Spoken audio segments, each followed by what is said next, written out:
Welcome, action fans, and thanks for joining us for another edition of All 90s Action All the Time.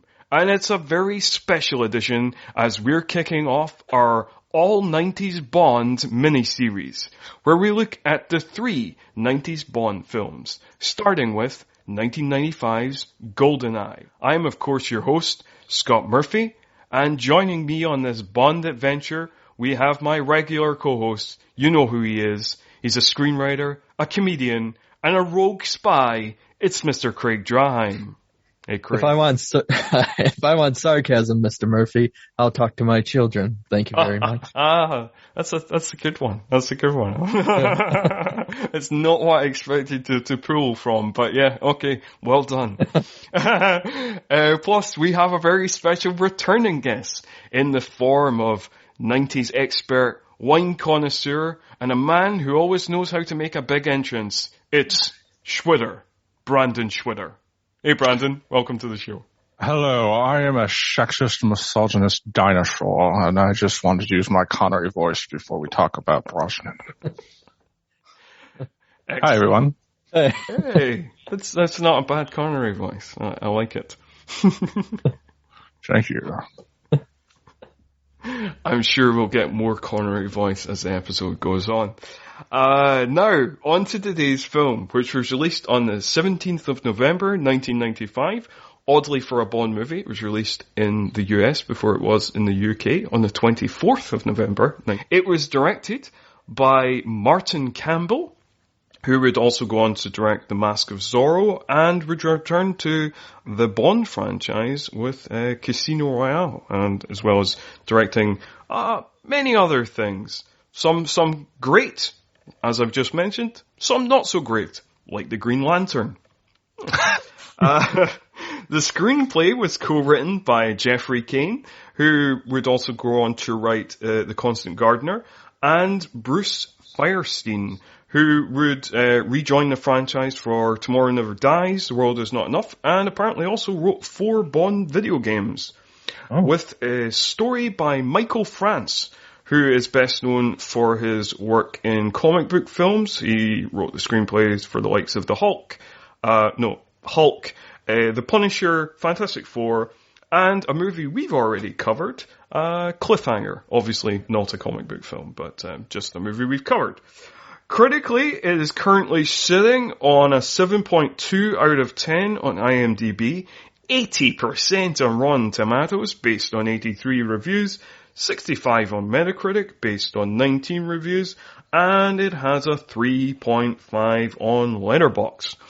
Box office wise, it made a cool $356.4 million off of a $60 million budget, making it the third biggest film of 1995. There's all your fun facts out of the way. So, who wants to go first? Brandon, as our very special guest. Tell us about your relationship to Goldeneye. Well, you just helped me with a new one with Bruce Firestein, because he wrote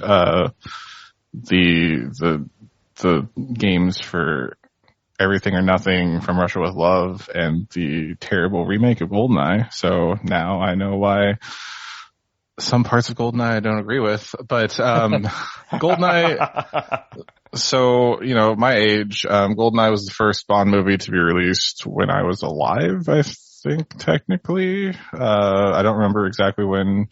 In 1989, The Living Daylights came out. No, the other one. License to Kill. License to Kill. Mm-hmm. But yeah, Brosnan's my first Bond-ish, kind of, cause I didn't see it in theater. I was probably 6. I don't think my parents took me to see this in theaters.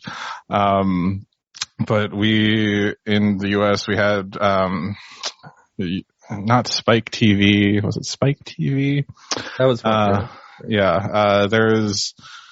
I think it used to be called TNN, back in the day, and they would do, at Christmas or Thanksgiving time, they would do a James Bond marathon.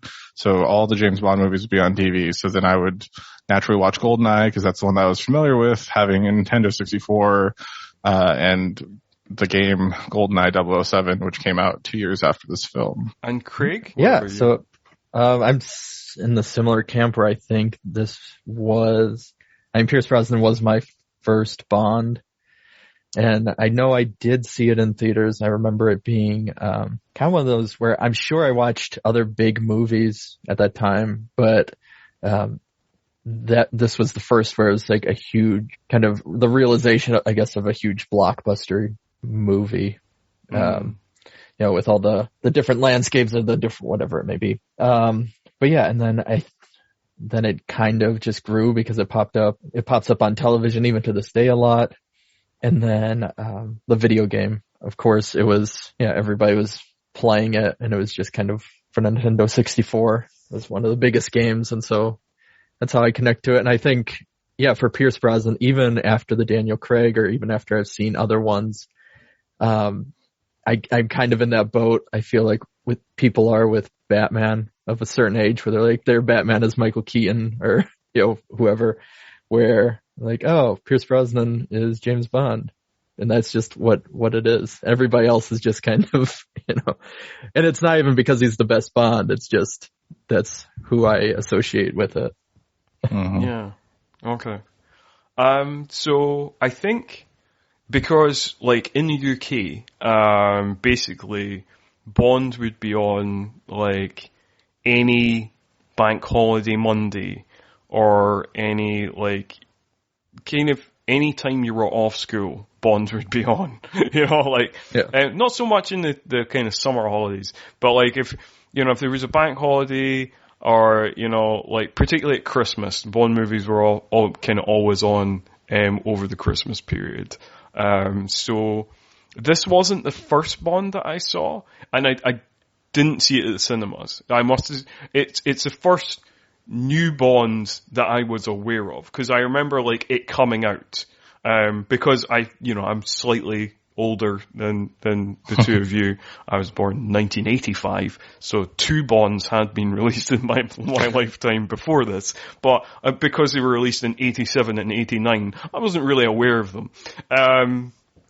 So yeah, this is the first Bond that I was kind of aware of, like it being kind of advertised and like Pierce Brosnan kind of being unveiled as Bond and stuff like that. So as soon as it was available to kind of rent, I rented it. And like you say, because we are of a similar-ish age, very much the N64 GoldenEye game was something I played a lot, like going around to friends' houses and stuff like that, because I didn't have an N64, I had a PlayStation. And I wasn't one of those kids that their parents could just buy them every console. That's kind of, and yeah, I guess like I have a strong association with Pierce Brosnan as Bond, even if he's not the best Bond, although he's not. I think sometimes people look back on it, and obviously because people really love Daniel Craig now, and obviously Connery is kind of the Bond, and obviously being Scottish, Connery is my Bond, really, I think people kind of shit on the Brosnan era, kind of, or him as Bond, kind of unfairly, because I think he is a good Bond. Like, he's not, some of his movies kind of decrease in quality as we go forward, as we will learn in other episodes. But I think he is a decent Bond. I would say with him, especially rewatching this one, he's definitely, there's this part of him that he almost handles the winking at the camera better than some of them, even the more the or the, better Bonds, I'd Cheesier. say. Yeah. It's and he like has that sexual energy that I think, which, all Bonds kind of have in a way, but him, especially Goldeneye, I was like, oh, wow, he's like just breathing sex right now. To be fair. This whole thing. Yeah. To be fair, watching this film, rewatching this film for the first time in a little while, it did strike me. Now, like, Pierce Brosnan wasn't just like a young man when this was made. Pierce Brosnan, like when this was released, he would have been around 42, right? Mm-hmm. Yeah. But like rewatching this, it did strike me, what a ridiculously handsome man Pierce Brosnan is. I was like, it's ludicrous. I mean, obviously that's why he's a movie star, but I was just thinking, wow. He is just a dashingly handsome man. I mean, if you ever need cold water to pour over yourself while watching this, just remember Mamma Mia. I guess so. That is true. Yeah. But, coming off of Dalton, I think he did a great job of combining like the action hero Dalton era Bond with the like Roger Moore punny, always putting on a joke at every possible punchline, Bond. So I feel like he's a good amalgamation of those two. I don't really get much of a Connery off of him except for the, as you guys are saying, raw animal sexual magnetism thing going on. Yeah, so that's true. No, you're right. It's a good distillation. Yeah, I think it is that mixture of kind of the DNA of the kind of brawny action man kind of Dalton and the kind of more kind of corny one-liner kind of Moore. I think that's a good summation of like kind of what Bronson is as Bond. We should also mention, even though we kind of said before the episode started we're not going to go too deep into like Bond lore and stuff like that. We're going to try and concentrate on Goldeneye so the episode's not 5 hours long. We should mention a couple of brief points. One, there is a kind of myth around like License to Kill. License to Kill was a failure and it kind of killed off the franchise and it took ages to come back. That's not true. License to Kill was a modest success. It wasn't as big a success as some of the other Bond films, but it was still a success. It was still a box office success. And it was really, there was like a legal issue, between, Cubby Broccoli's, production company and MGM, who had like a kind of takeover, and there was a thing to do with like distribution rights, and there was like, suit and countersuit and stuff like that kind of held up production, because there was supposed to be another Dalton Bond movie that to come out in like 1991, and then Dalton didn't officially kind of say resign the role until about 94. And also, Pierce Brosnan was going to be Bond much earlier, because when they were making The Living Daylights, which ended up being the first Dalton movie, that was going to be Pierce Brosnan in the role. Oh, wow. But Pierce Brosnan couldn't get out of his Remington Steele contract, so he could not play Bond at that stage. So, there we go. Like, the machinations of Bond history. Well, I just want to thank you, Scott, because now I have Gladys Knight's License to Kill stuck in my head, and that's all I'm going to be able to think of for the next 2 hours. Excellent. Got a license to kill. I always thought I'm going straight for your heart. Okay, let's have that conversation. License to kill. Okay. Well, that can be like a little mini-sode where we do Brandon sings Bond themes. Oh, I had the CD growing up of all the Bond themes. Yeah. So this is an interesting thing, because I always thought License to Kill was one of the weaker Bond themes. What do you both think of the theme song for this one? For Goldeneye? So, I didn't mind it. I was actually surprised. I don't know why. I'm so used to that orchestra-based Bond score, and there's such like a digital element, especially the score underneath it, kind of. But then the theme, the Goldeneye. I enjoyed it. It was fun. I think because I have it was more nostalgia, or it wasn't the best Bond theme, but again, from the opening, it really has that sexual energy because you have all the silhouettes of the women, nude, and the smoke coming out as the bullets are hitting, and And it's a nice little one to sing. It was stuck in my head afterwards. Oh yeah, GoldenEye always gets stuck in my head afterwards. I think for me, for my money, it's not top tier. It's not like You Know My Name, Goldfinger, Live and Let Die, Nobody Does It Better, You Only Live Twice. It's not like kind of top tier, but it's kind of just below that. You know, it's I think it's a pretty good one, and I think like Tina Turner kind of does her best, kind of Shirley Bassey. So yeah, I think it's a good one. No disrespect to Tina Turner, but it's not my favorite. Even of the Brosnan era, I think the only one that's worse than this is Madonna's. This is my favorite of the Brosnan era of the opening credit theme songs. Mm-hmm. No, it's not bad, but like you were saying, it's middling. It's at best. It's not like it's something that I'm going to listen to on repeat.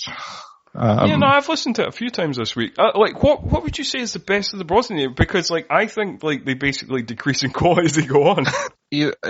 I think it's either The World's Not Enough or Live or Not Love and Let Die. What's Tomorrow Never Dies? The Cheryl Cole.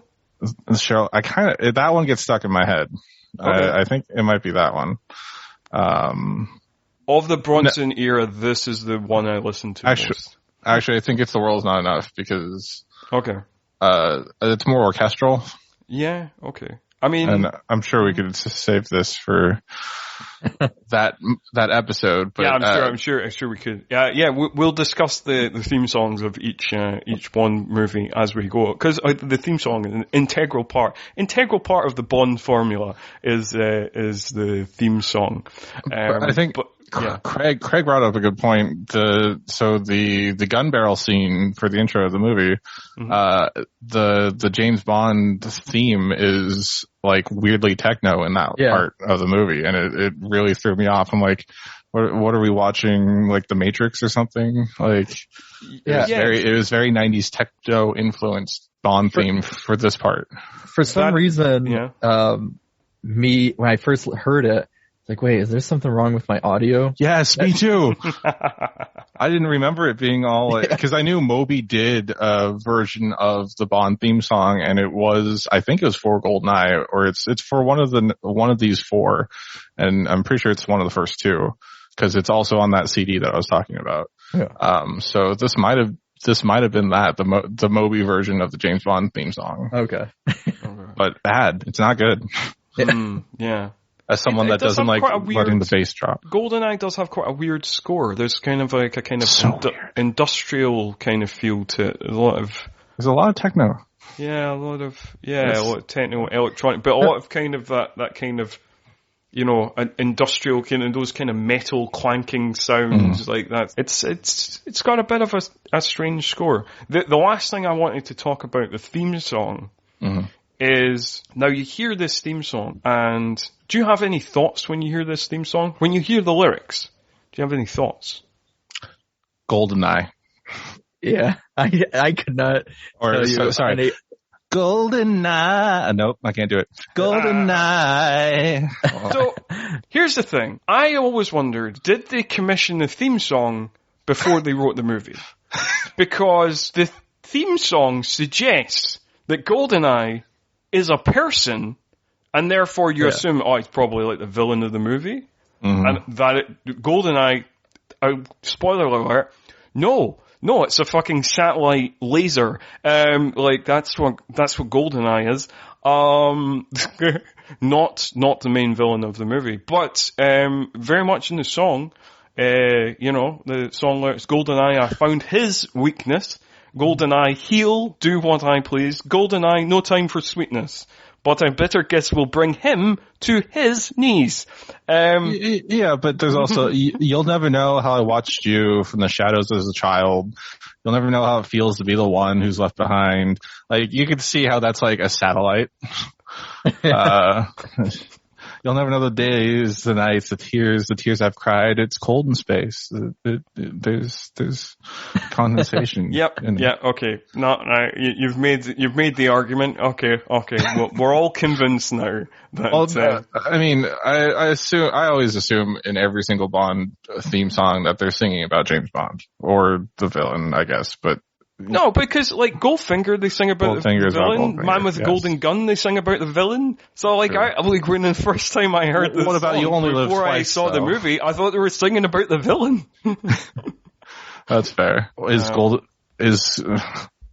Goldeneye Trevelyan? No, he's never referred to as Goldeneye. That's true. He's always referred to as 006 or Trevelyan. Well, I mean, think about Die Another Day. I don't think Madonna got a clue of what the film was about when she wrote that song, quote unquote, wrote that song. Let's not talk about Die Another Day. We don't have to talk about Die Another Day. It's not a 90s Bond film. It has wronged me so much that it is my least favorite Bond theme song and movie that I will gladly just fill 2 hours of this Goldeneye episode complaining about Die Another Day. Let's not, because like, I agree. I think it's the worst movie. I think it's the worst theme song. Let's move on. We don't have to. It came out in 2002. This is a 90s podcast. It's fine. We can just leave it. We don't have to cover it. There's no pain involved. Something's wrong on the internet. So where are we going? No, so what I was going to bring up is, Scott, you were talking about that this was the first one that was kind of released in the States first, I guess. I think License to Kill might have been as well. Okay. So it might not be the first one. And it's in my head again. Yeah. But I was going to say, for some reason watching it this time, it did feel oddly more Americanized than I think than prior Bond films. In some ways, I was like, oh, there's kind of a lot of American influence in this one. I forgot about, or even the agent watching it, I was like, oh yeah, there's the CIA agent. But he plays a bigger part than I remembered. We'll talk about that in a bit as well. The CIA agent, because that's quite funny. It's weird because I get there is an American influence. Although this is actually kind of taking Bond back to his roots, because so he doesn't get the theme song stuck in his head again. The previous film... You'll never know. Oh wait, wrong one. The previous film, the 1989 Dalton film, is probably the most American of all the Bond movies. Because, like, it's, like, most of it's set in Florida. It could be an episode of Miami Vice. So true. Yeah. I should admit that I stole that observation from Junk Food Cinema. If people are listening to Junk Food Cinema, they're doing a great Bond series over there. They even did the rolled up sleeves at one point. Oh my god. So that is a stolen observation. I should. But what was I saying? Yes, that's the most American one. That was the point of that. But yeah, no, they obviously were kind of trying to make it more international, less. There's a very Britishness to most of the Bond movies up until the kind of Dalton era, and then you get that, and then this again is like obviously skewing towards like a more kind of American market as well as the British European market. You say that, but I've always felt that the Bond movies felt very like American. Like they're produced by MGM in association with United Artists, and I've always felt like most of the stuff has been here. I know he's British. I know it's a British agent, but it really feels like commercially it's an American brand. And it has a lot of the British, like particularly you mentioned you like the Roger Moore era. We should start talking about the movie soon. You mentioned you like the Roger Moore era, particularly a lot of that kind of double entendre sex humor. Like that's very British. Like just like the way the character's played is very British. The essence, I get you. certain kind of ticks and certain, and also like we discussed off air that it has a kind of British imperialistic kind of worldview that's a bit unnerving. But yeah, that also kind of makes it very British. But again, not too different from American colonization as well. Also, like Bond is like the differentiation between like kind of British and American cinema. Like Bond would not be presented as a straightforward hero in American cinema. He would be like a gritty counter. Because he would be like he'd be like Dirty Harry, or he'd be like some kind of gritty anti-hero or whatever. He would not be played playfully in American cinema. Like, cause that just wouldn't make sense in an American context. He would have to be like a gritty alcoholic, anti-hero. He wouldn't instead be of Bond. a government agent. Gotcha. Yeah. Whereas, cause it always amused me, it's like the kind of, the hero that America created for itself was Superman. That's its idealistic kind of like, that's what it looks up to. We look up to Bond, a burnout alcoholic with a crippling sex addiction. You know, like, it's an interesting thing. Well, yeah, no, that makes sense, because it seems like if Bond was over here, he would have the head of, you know, the agency telling him to turn in the badge, or, you know. Yeah. Exactly. Take him off, and would go rogue, and, you know, like we see with, as we talked about with Mission Impossible 1 or whatever, where it's like every Mission Impossible, he has to go rogue. Exactly. So we've been on for about half an hour, and we've talked about none of the film apart from the theme tune, which we covered very well. I feel very well. The theme tune, which I realised when reading the credits, was written by Bono and the Edge, which I was not aware of before, or had maybe forgotten. Irish Bond, Irish theme writer. Yeah, that makes sense. It makes sense. Yeah. We did talk about the opening gun barrel theme. Yes. So we've done well. We've talked about the theme tune and the opening gun barrel. We're just mirroring the movie, because the intro to this movie is so slow. Oh, right. Yeah. Okay. So I think when we're talking kind of great pre-credit sequences, obviously probably the best pre-credit sequences is, you know, the most iconic is probably The Spy Who Loved Me, with the ski chase followed by the Union Jack parachute. That's a good one. Yes.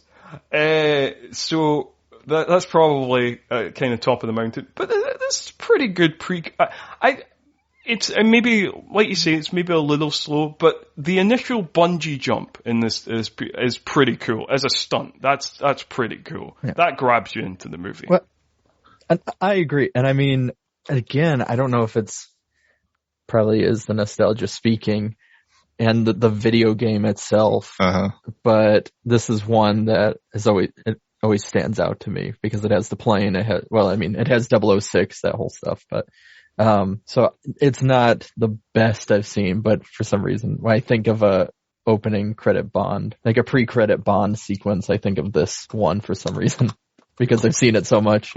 I just, having played the video game probably more than having watched this movie, it's faster in the game. It is, yeah. Like the getting to the bungee jump point, that's longer, but that's, a video game. But it just at the time, I'll give you, at the time, that was a great sequence, well shot, good stunt, but nowadays it's very, there's a lot going on. You can't, obviously it's not Pierce Brosnan doing the stunt, but they didn't, like, it's a guy wearing a Pierce Brosnan wig doing the stunt. And,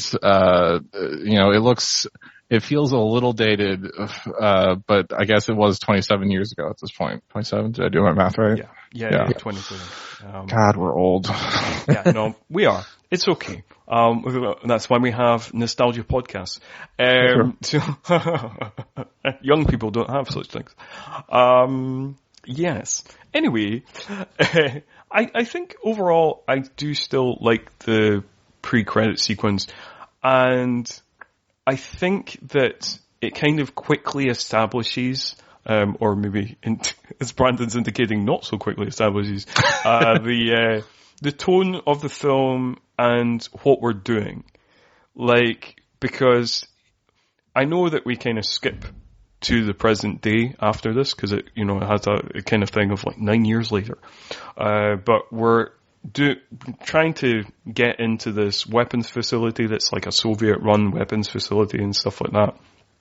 So it's kind of immediately indicating to the audience like where we're at, and we're kind of like, oh, we're going back to Bond's roots. He's fighting the Russians again, and then we also have him like entering via like a toilet cubicle, and he's got like a quippy line with the guy in the toilet cubicle, and then when he's talking to Trevelyan, he's like, oh, I had to stop at the toilet, and it's like, oh, we're doing kind of Moore kind of quippiness again. That's what we're we're doing that again. So and it never stops.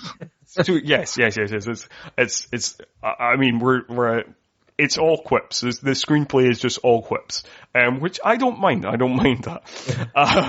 But I think it just kind of gives you very much what this Bond is going to be like and what this movie is going to be like, and kind of where we're at with the character. One thing that was interesting, you mentioned it is a 9-year time jump, and as we all accept, this Bond is the same as Connery's Bond or Moore's Bond or Dalton's Bond. So it's like, did this occur before like Dr. No, and then there's the 9-year time jump, or like, is this a time jump from before the Living Daylights to after? So, yes, I think the time jump would be the 9 years prior to 1995. So we're jumping, so which would be 1986, which would be the year before the Living Daylights. This happened the year before the Living Daylights. Okay. Yeah. Which is it confusing? It's not confusing. It's the James Bond timeline. I know it's not something that we need a deep dive on. It's just, when I was watching the movie, I'm like, it made me sit and think for a little while before the bombs went off. Yep. It is confusing. It's too confusing to like, I mean, we would end up with, like that meme that she always used from It's Always Sunny in Philadelphia. Like that's Charlie. Yeah. So I'll also say, and I know it comes up later on, and so I know the Bond formula. Because I know beforehand, Scott, you were talking about potentially bringing that up. The Bond formula is one that I know, but unlike the Seagal formula, you're a student of the Bond formula. Yeah. So I can watch these and be like, oh yeah, it's good or whatever, just enjoy them. But watching it this time, I think in depth, and his relationship to 006, and then his reactions later on, and the guilt that he feels, although it doesn't really seem like he's haunted by it until he talks about it once or something. But like, they haven't really established any sort of relationship between these two. It's just kind of, oh, okay, we're just running with this. Yeah. I feel like that should have been brought up more from the storyteller part of me. Yeah, probably. I mean, I think kind of Sean Bean and Pierce Brosnan kind of do the best with what they got in that regard, and kind of show off the friendship and the kind of mutual loyalty they have for each other, kind of in that opening scene, because that's basically all they get to kind of establish, like, oh, they're close friends, and like. But Pierce Brosnan, I guess, like you said about him not being kind of too broken up about it, or not seeming too broken up about it until the plot asks him to be. I guess Pierce Brosnan's like very good at some things as an actor, and not very good at other things. Like, he's very, very good at like doing the kind of roguish Irish charm thing. Like, Yeah. he's a master of that. He is a master of quips. He knows how to do all the one-liners. He's got great comic timing. He's pretty good in action sequences. He's good at kind of looking and being manly. Kind of existential crisis stuff. It's not really his wheelhouse, you know? Yeah. He made a frowny face. Yeah. Was that not enough to convey something? Because even I'm going to jump way ahead, but, when she's talking to him on the beach about it. When he's pounding on the rocks. Yeah, I was like, what, why is this scene in here besides him then force kissing her? Like, seems to be the only reason why this whole section's in here. Classic Bond. Yeah. Yeah. I love how, like, just as a little side point, we shouldn't have too many more of these, I guess. But I love how people always mention how, like, progressive Craig's Bond is compared to Bonds of the past. And I'm like, yeah, but also in Skyfall there is a scene where he walks into a woman's shower expecting sex. So, yeah. At least Dalton never forcefully bed a woman or any woman during his tenure. I guess so. And he didn't. Unlike the likes of, as much as Connery is my favourite Bond, at least he didn't, slap around women or anything. That's always a good thing. Whenever I think of Connery, I always think of like the episode of Star Trek where Kirk forcefully kisses a woman and then punches her like within 5 seconds of that happening, and that's just every Connery Bond to me. Yeah. Okay. I thought you were going to bring up the yellow face from You Only Live Twice, which is... No, I forgot about that. Okay, no. Okay. Let's move on. Yes. Let's move on from disturbing racism. Oh my God, we're not going to go through the whole plot, like we sometimes do. We're going to kind of cherry pick kind of sequences and stuff like that. But, we've got the opening sequence. So we'll kind of look at the opening sequence because... I just want to say that's not how gravity works, and that's everything for that. Yes. Okay. So, really quick version. They get into the facility, they get caught. He puts the timer to 3 minutes, even though it was supposed to be a 6-minute bomb timer. And 006, he thinks I just spoiled it if you haven't watched it, but it gets spoiled anyways pretty soon. He thinks gets killed, and then he runs out shooting. Runs to a plane that's taking off. Then he skydives into the plane as it's falling, and that's our opening. It's good times. And then, as we've discussed, we get the theme song with all the nude ladies dancing in shadow like we normally do. That was the first fully digital intros too, wasn't it? Yes, this is the first. We didn't mention that. Yeah, this is the first time with the Bond franchise is like using like CGI. So it's like that's the first digital one, I believe. And then in the kind of opening sequence after the credits, we get this kind of mainly comedy scene with this psychological evaluator who's apparently evaluating Bond while he drives her around in an Aston Martin. That seems like a weird place to do the appointment, but it's a classic DB5. Yeah, it's the classic Aston Martin DB5 in the French Alps.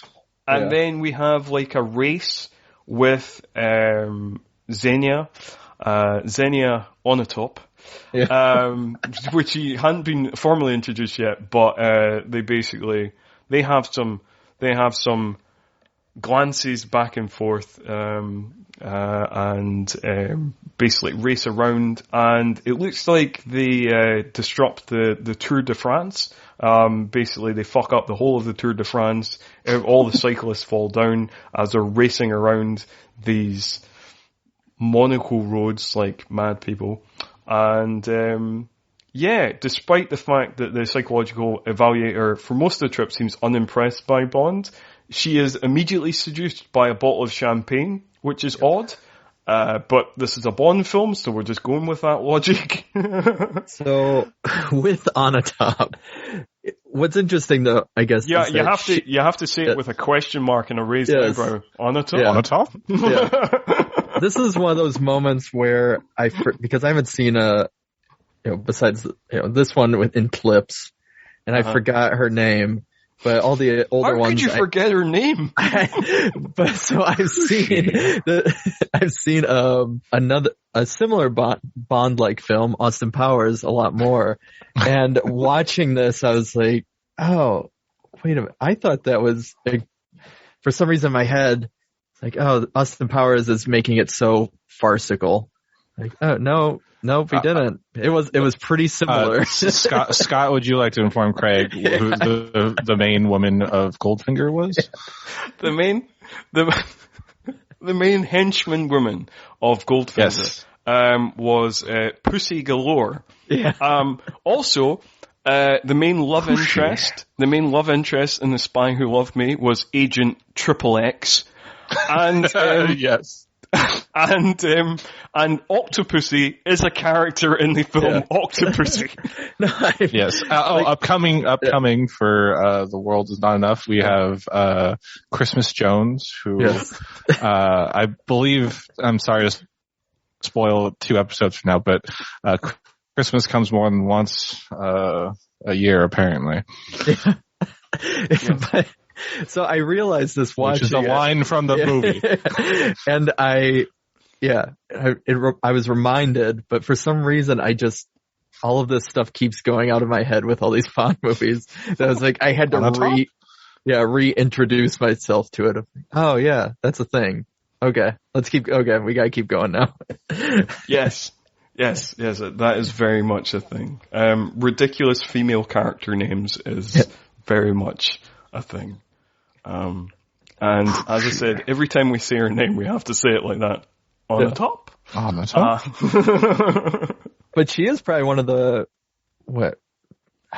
I always see in rankings and stuff, she's one of the higher ranked villains to come out of a Bond movie, or henchman, or whatever. Yeah, I think she's one of the best hench people. I think we talked about the Goldeneye theme song, as being not top tier, but maybe kind of second mid tier.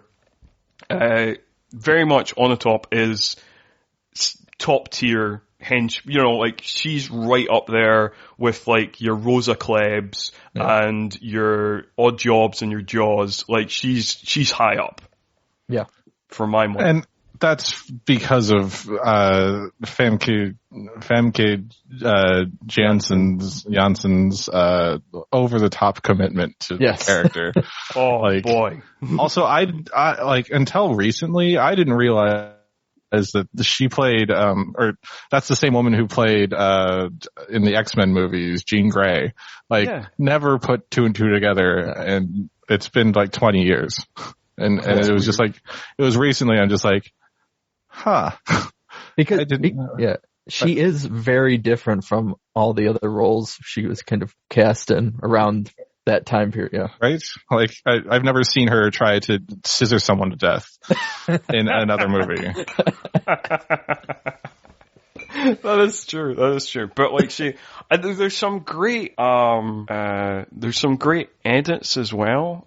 Just like in this kind of sequence where they meet at the casino and stuff like that, and then he's kind of spying on her and the Admiral, and Bond gets a message from the fax machine radio from Moneypenny, and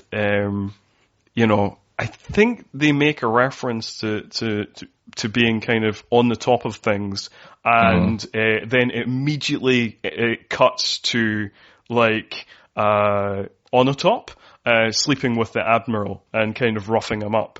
And then just as she climaxes, it immediately cuts to like a speedboat revving up its engine. So there's a very, very excellent editing work here going on. I don't know if excellent's the right word, but definitely cheeky. Also, I liked Bond's line. I think he said, "I love a woman who enjoys pulling rank." Yes. She went off with the Admiral. Also, does anyone here actually know how to play Baccarat? No, I do not. No. Okay. Just checking. I was just making sure, because I also do not know how to play Baccarat, and I've always seen it in these movies and never, like, Le Bon. That's all I know. That's something. I don't know if I won. But yeah, so she kills the man as she's orgasming, and a speedboat sprays water, and we're onto the helicopter stealing. Yeah. Yes. She steals a helicopter. Which actually, fun fact, because I was watching kind of the behind the scenes, that helicopter was a prototype helicopter that they got a lend of from the French government. Oh, wow. It does look very French. Oh, because it was actually in the French. That all makes sense, because they were in the French Alps in the car scene. They were Monaco. They're in Monaco. Yeah, so they actually borrowed that from the French. That was a real prototype that was going to be put into service like in the kind of 2000s. Because it was just at the prototype stage, and it was just at the testing stage at that time in the mid-90s. Like how all Bond does to stop them is tries to run past the French military to stop the helicopter. Like, say something. Yeah. Yes, probably that would have been better, but you know. I thought about that watching, because he just watches it go, fly off, and he kind of huffs.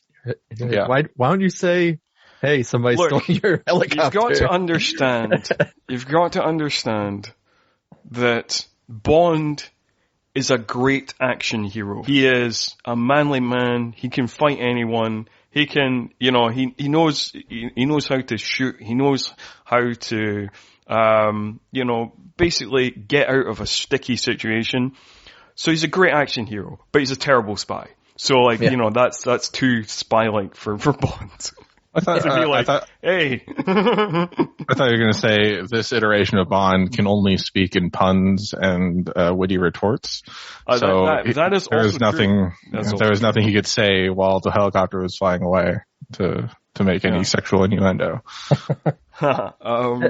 I did enjoy. I was going to move on to the basically, we'll kind of skip over some stuff. Basically, the Goldeneye satellite is stolen by General Omarov, who we saw in the pre-credit scene, who apparently killed Alec Trevelyan, who, spoiler alert, will come back. And we're introduced to the person who's going to be the Bond girl, the good Bond girl, Natalia, and Boris, the hacker, played by Scottish actor Alan Cumming. Yes. We're a small country. We always have to put out in front that our actors are in. One of our other actors will be coming up, and I will also again say Scottish actor. Alan Cumming, best known as Loki in Son of the Mask. Yeah. No, sorry. Fegan Floop in the Spy Kids trilogy. No, sorry. I actually really enjoyed him. I believe he's in Josie and the Pussycats.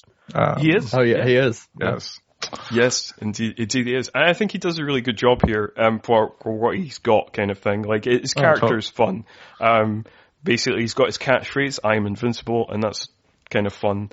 And, even though he's clearly an incel. That would not be a term that existed in 1995, but that's clearly what he is. Also the poster child for sexual harassment in the Russian workplace. Yeah, no, that's what I mean. He is very much the Silicon Valley stereotype of a geeky guy who has real bad women issues. And calls people slugheads. Yes, that was a strange choice. Yeah, that's a strange. I guess they're looking for a kind of PG rating or whatever, or maybe a 12. I can't remember what it was. So I guess they're trying to be not have lots of bad language or something. And I don't know. Despite all the sexy killing, stuff, the sex foo, as I wrote in my notes. Yes, we'll get to that, and we'll also get to some of the kind of, basically, this movie tries to make some commentary on the kind of the regressive sexual politics of the Bond films, and then immediately undercuts itself. Yeah. I thought it was a good juxtaposition. You saw how bad sexual harassment was rampant in Russian workplaces, in secret Russian facilities, and then you get to look at MI6 and Moneypenny flirts back and also shuts down Bond's sexual harassment, and Judi Dench, I'm sure we are about to talk about. Yeah. No, yeah, but like the Moneypenny thing is kind of even more problematic because it's like, so Moneypenny, she kind of shuts down Bond's advances. Well done. And then she says, oh, that could be construed as sexual harassment. Okay, yes. It could. But then she says a line about, oh, one day you'll have to kind of put into action your words kind of thing. You'll have to, you have to pay up on your innuendos or finally. Yeah. Which is like, okay. So that's almost encouraging sexual harassment. So by the end, she's encouraging sexual harassment after shutting it down. Then she flips again and he says, what would I ever do without you? Or what would I ever, do without you? And she goes, well, Bond, you've never had me, or something like that. That is true. So can I just say they're not dealing with it well. Can I just say, Samantha Bond is I think the best Moneypenny. She's really good as Moneypenny. I like Samantha Bond as Moneypenny, and her kind of, and I think she has really good chemistry with Brosnan. And as much as like, there is a certain level of ickiness that we've just discussed about some of the lines. Like her kind of banter with Brosnan is funny. It feels funny, and then you think about it afterwards. You think like, oh, some of those lines are not. You kind of hope that they're friends outside of the workplace. Yeah, you kind of hope so. That's why they they can do that. That's permissible because they're actually close friends and they would never. It's fine. Well, anyway, we also get M, who calls Bond a sexist, misogynist dinosaur, and then that's immediately undercut because she's like, oh, I don't care about you, I don't care if you die, but I'm not going to put your life at risk for nothing kind of thing. And also, calling them a sexist, misogynistic dinosaur. And then she has like this kind of glint of kind of love in her eye and kind of like, come back home safe, Bond, kind of thing. And you're like, what? That's kind of weird. Like a minute ago, you're like, you don't like me, I don't like you. And now you're all best buddies. I don't think somebody's thought through this script fully. I think I don't know. I felt like that was like a professional respect. Like she doesn't think that he should exist because it's post Cold War, but he still serves under her, so she has to like care about him in that regard. I would kind of think that, but it's also the way Judi Dench plays it. Because, like, when he's going out the door, when she glances at him, she has a kind of girlish glint in her eye, which seems kind of like, what? Why is that? Oh, she's waiting for the sexual innuendo. Yeah, I guess so, yes. The pun that doesn't come. And, I think as M, her character does evolve a little bit in these movies, and obviously way more in the Craig movies, to be more than just like, oh, there's a woman M now. Yes. That is true, which a lot of is made of that, because obviously this is the first time we've had a female M, and, loads of comments are made about that, and obviously it's kind of the sexism of the time of being like, oh, imagine a woman in authority. Although, it kind of reflected what was actually happening in the UK, where I think that was the time where, I can't remember her name now, but there was a female head of MI6. Right, fine. Yeah, in MI5, Stella Remington. Remington, yes. In 1992. Yes, that's, so, and she was the head for like a long time. Also, we get another fun part of the Bond formula, because we're back at MI6 headquarters, and you know what that means. We get a visit from Q. We get to go to Q's lab, and Q is got a leg cast on, which turns out is actually a firing like bazooka thing. And I love all the visits to Q's lab, and I love this visit to Q's lab because we get some essential Bond components. First of all, there's Q himself, who in this film is still played by Desmond Llewellyn, the only returning actor to the Bond franchise in this film. Well, not the only returning actor, but the only returning kind of mainstay. There is another actor who's been in another Bond film, but we'll discuss that in a minute. And we also get gadgets, that come up as later plot points. That's always fun.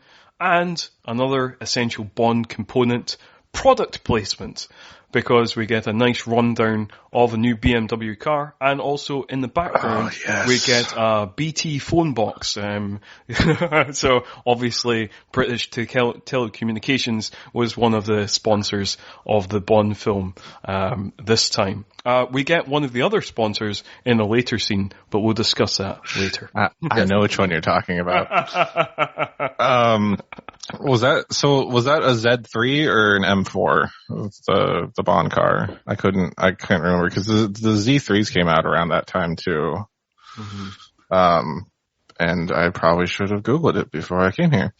But, how do you guys feel about the Bond car? Like, cause they gave us the DB5 at the beginning, and, then they gave us, it was a Z3. Okay.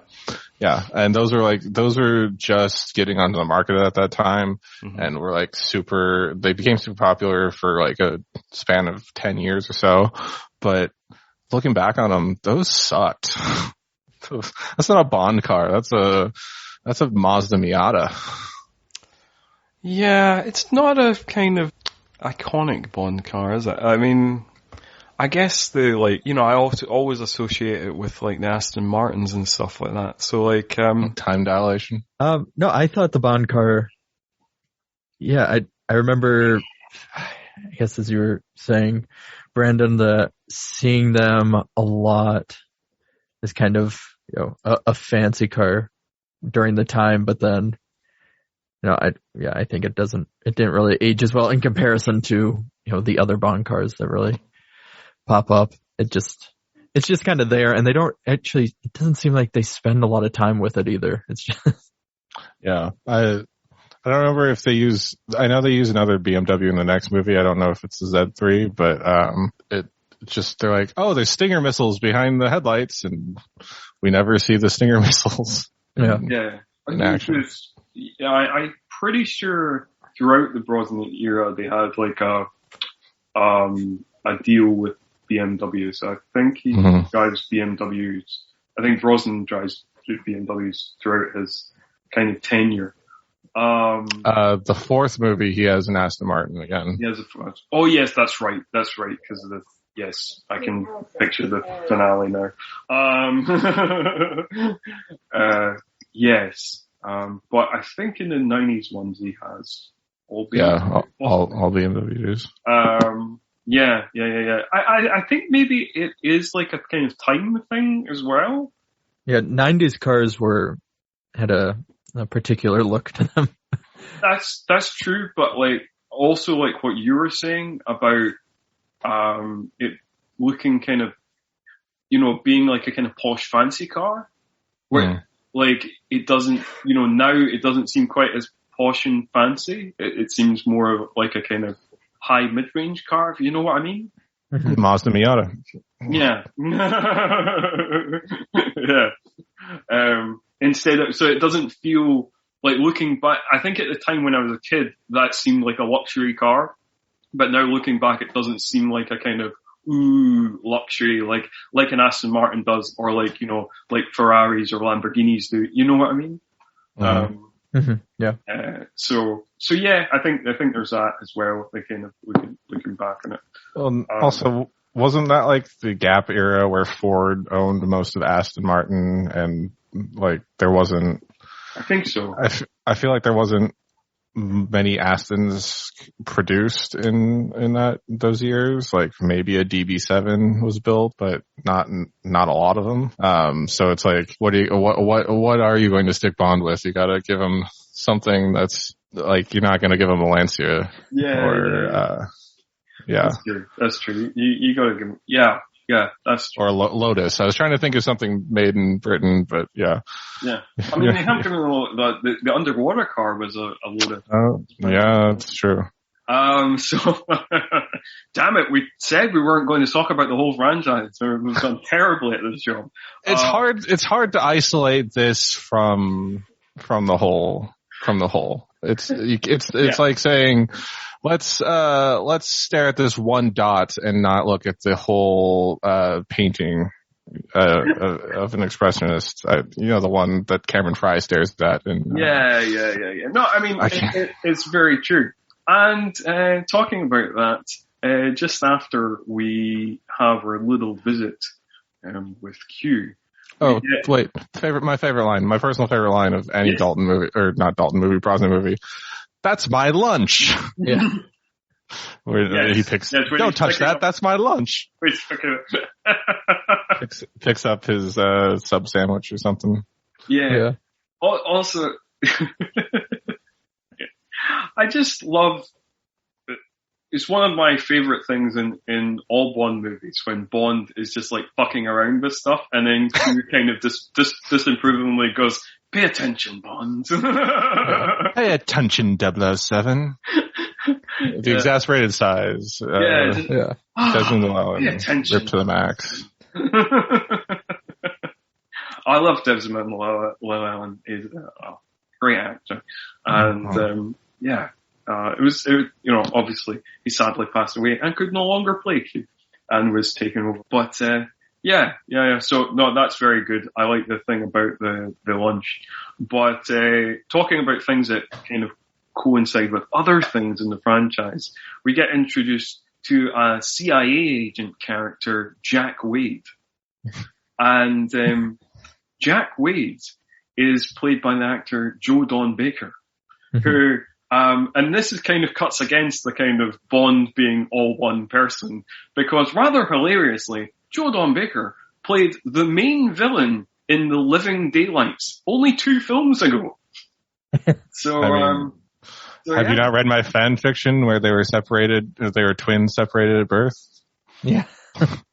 No, this is your theory that Jack Wade, that they're related, that Jack Wade is related to the villain of The Living Daylights. Absolutely. Just like how in the Craig era, nope, we promised we were going to stay the Goldeneye. It's, separated at birth. One was a dark side clone, and they're actually both Time Lords, and okay. Yeah. By the way, in my fan fiction, James Bond is a Time Lord, so it all makes sense. Yeah. That's that also actually does make sense, because Timothy Dalton is like King of the Time Lords, if you remember that. Yep. Yeah. He plays Rassilon, the legendary leader of the Time Lords. So don't worry, we're not talking about other Bond movies anymore. No, we're on different franchises. Yeah. Which is all part of James Bond, obviously. Which is, through the Timothy Dalton connection is, yes. James Bond is Rassilon confirmed. Yes. So he is a Time Lord, so he's the leader of the Time Lords. Bond is the leader of the Time Lords. It's just the fan theory that every piece of British television or cinema are all linked together into one. And you can thank Red Nose Day for that. Most of the crossover stuff or any of the charity stream days. Oh, right. Yeah, with the specials like the Five Doctors and so. Brandon, you're creating new tangents that you can't expect to come up in this episode. Jack Wade. Jack Wade. He's a fun character, also played by a Bond villain. Next. No. He gets cars started with a sledgehammer. Exactly. And then I'm just patiently waiting until I could connect this to the Harry Potter universe. There you go. I'm sure there is a connection, probably. It's coming up real quick. Yeah, I know what gonna happen. I know what we're going to do. Connect it to. How could we possibly connect it to the Harry Potter franchise? That's impossible. Oh wait, in the next scene we meet Scottish actor Robbie Coltrane. I wonder what other iconic franchise he stars in. With his wife that I did not I was like, wait, is that Minnie Driver? Right. I wrote the exact same thing. I totally forgot she cameoed in this film. Okay, so for those of you that don't know, Minnie Driver did not hit her big break until 1997, Good Will Hunting. This came out in 95, and she is the mistress of Robbie Coltrane's Valentine character, the woman that is singing Stand By Your Man so horribly that Bond gets to make the crack. Who's strangling cats over there? Yeah. And I didn't. So you guys picked up on it early. I didn't realize it until I was watching the credits, and I kind of glanced up again and said Minnie Driver. And I was like, no way. There's like a close up of her face. Like at first I was kind of like, oh, is that? No, it can't be. And then there's a close up of the face, and I'm like, that's Minnie Driver. Yeah. I was like, who is she? She looks so familiar. I'm sure she'll be in another scene. Yeah. She is. I was in the same way. I kept looking, and then I was watching it through Amazon Prime, and I paused it, and it the X-ray came up? Yeah, underneath it said Minnie Driver. Like, oh, it is, yeah, okay. And, I mean, this scene is useful in some ways. We get some information. We get a kind of historical lowdown about, Lien's Cossacks that seems kind of out of nowhere, but, will tie up later. It ties up, but then it doesn't. But they always betray you. Yeah. Apparently, yes. That's what they're known for. I've not done the historical research on Lien's Cossacks and how much of that is historically accurate about them fighting on the Nazi side during the Second World War and all that stuff. So, history buffs out there, I'm sorry to disappoint. But after this scene, which is quite a fun scene, because like you say, you get some fun banter. Brosnan says, like, the thing about strangling the cats, and then Robbie Coltrane kind of shoots at the chair next to him, and then he goes, oh, yeah, very talented girl, like, after he says, like, oh, that's my fiancé, and shoots at him. So they have, like, some fun banter, and I kind of wish that Robbie Coltrane was, like, a bigger part of the film, because, like, his Russian gangster character is very fun, the little glimpse you get from him. And again, he has good chemistry with Brosnan. Which is why they bring him back. Yes, which is exactly why they bring him back. Because I think everybody kind of liked him in this film. Yeah. But we've got to talk about one of the most fun scenes in the movie just after that. Which is, so this is why, like, Bond is a terrible spy. Bond is on this top secret mission. He's just got information from his Russian informant. And so what would his next move be? What would his next clever spy move be? Anybody? I'm going to guess he goes to a Russian bathhouse. He goes to a Russian bathhouse to have a nice, relaxing time in a spa pool. That's that's exactly what he does. I mean, that's what I would do. After that long time of, doing spy stuff. He had some time to kill before he had killing to do. Yeah. You have to have those muscles all loosened before the killing starts. I mean, I don't know if you ever tried sex foo without loosening your muscles first. It's rough. No pun intended. So, since you brought it up, Brandon, yes, he goes to the spa, and as you've nicely dubbed it, sex foo, which is what happens. We have, I can't believe I've written this in one of my script notes, but we have a sex fight at the spa. I mean, that depends on your definition of sex.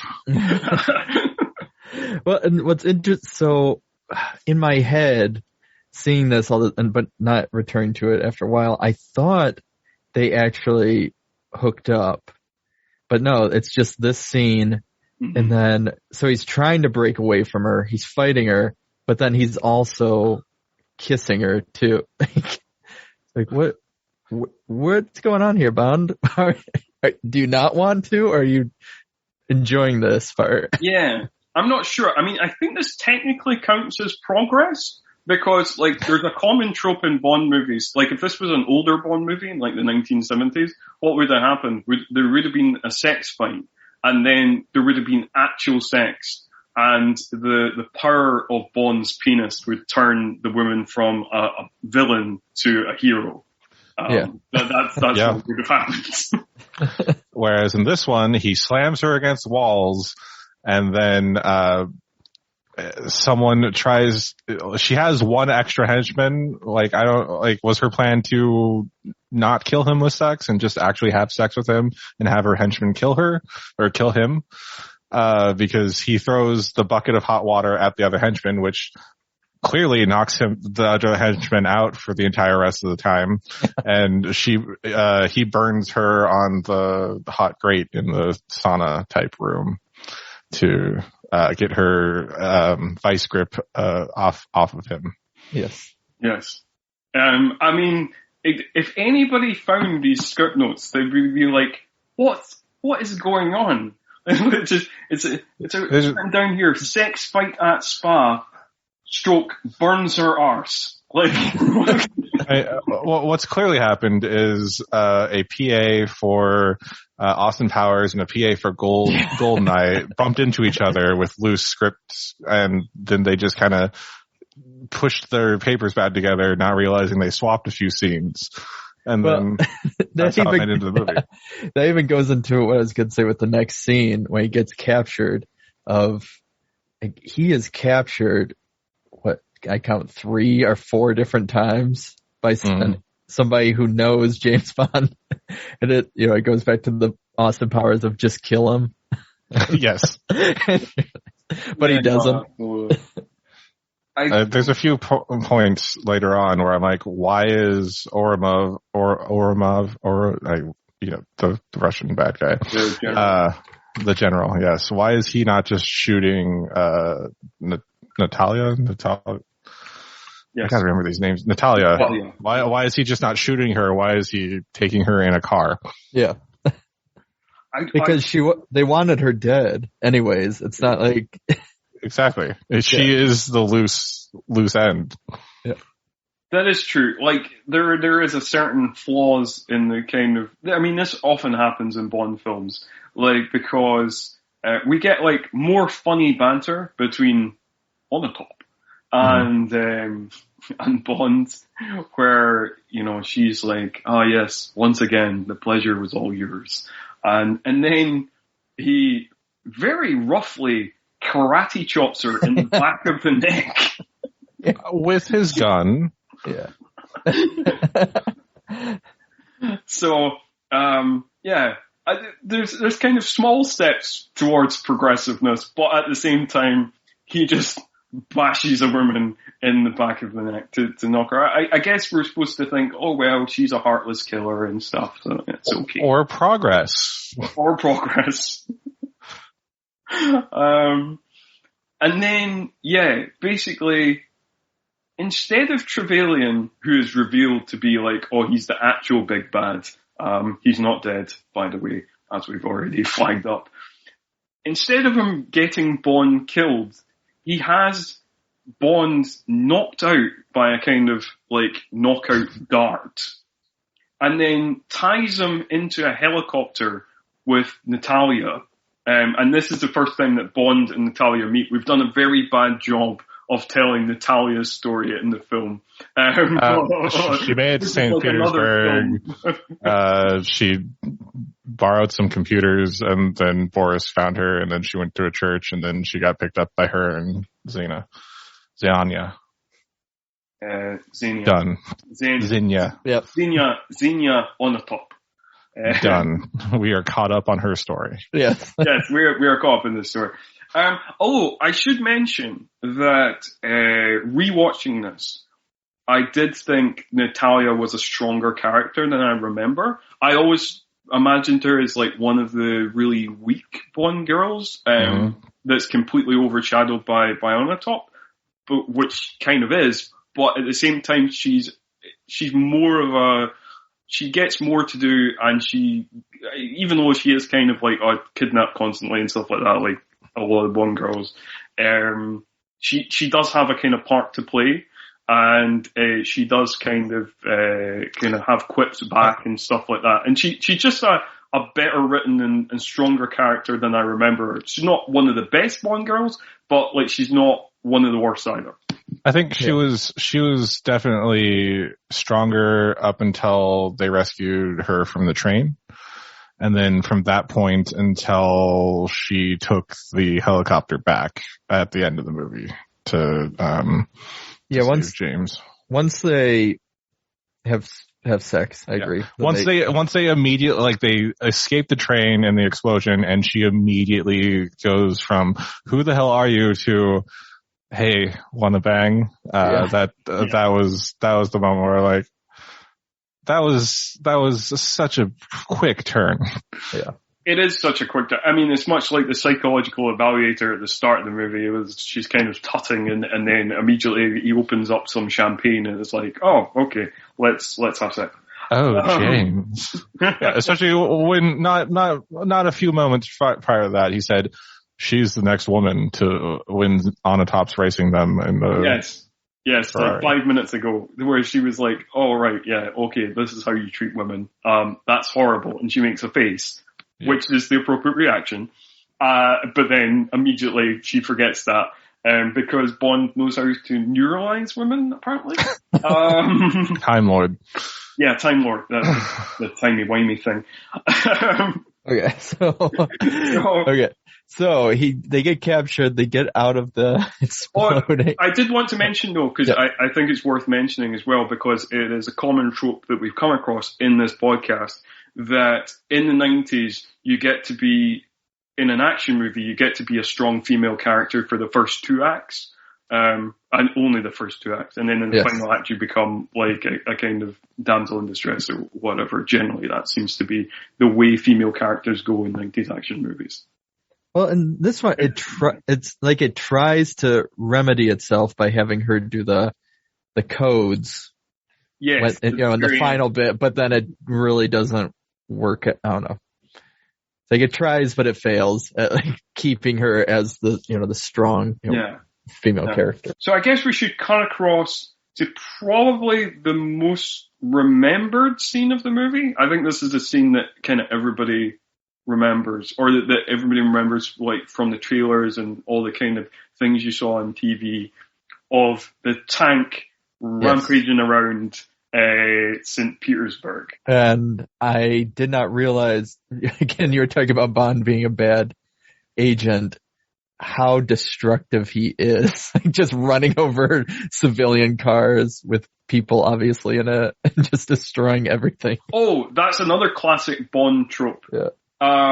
So basically, Bond can't kill innocent people, So even though a police car gets run over and crushed by a tank, you still see the police officers exiting said car.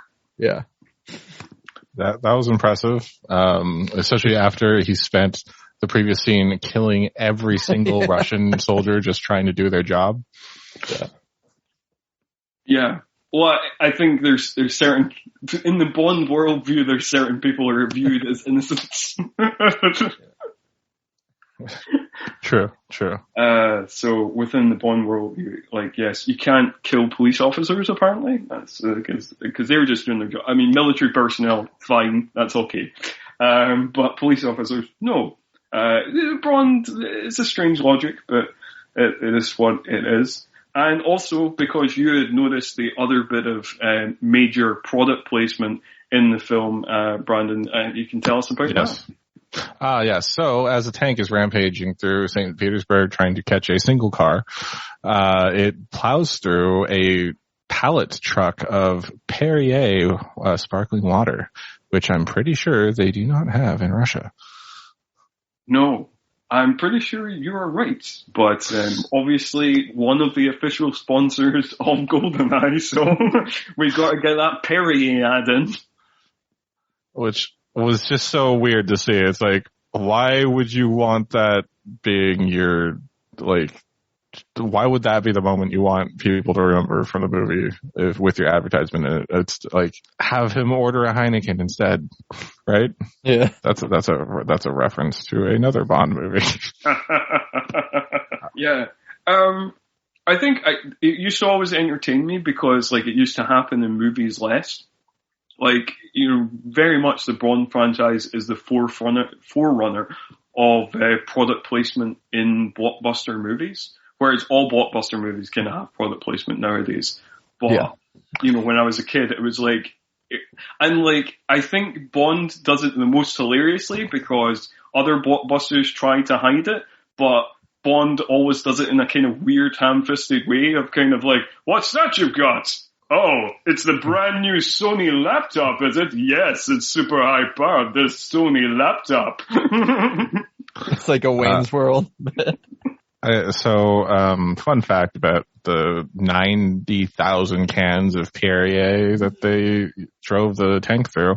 They had to spend a week emptying all of those cans so that the cans wouldn't fizz upon impact, because it's sparkling water, not still water. Yeah. That's it seems like they just would have bought the cans pre-emptied that. I don't know. There'd be an easier way to go about that.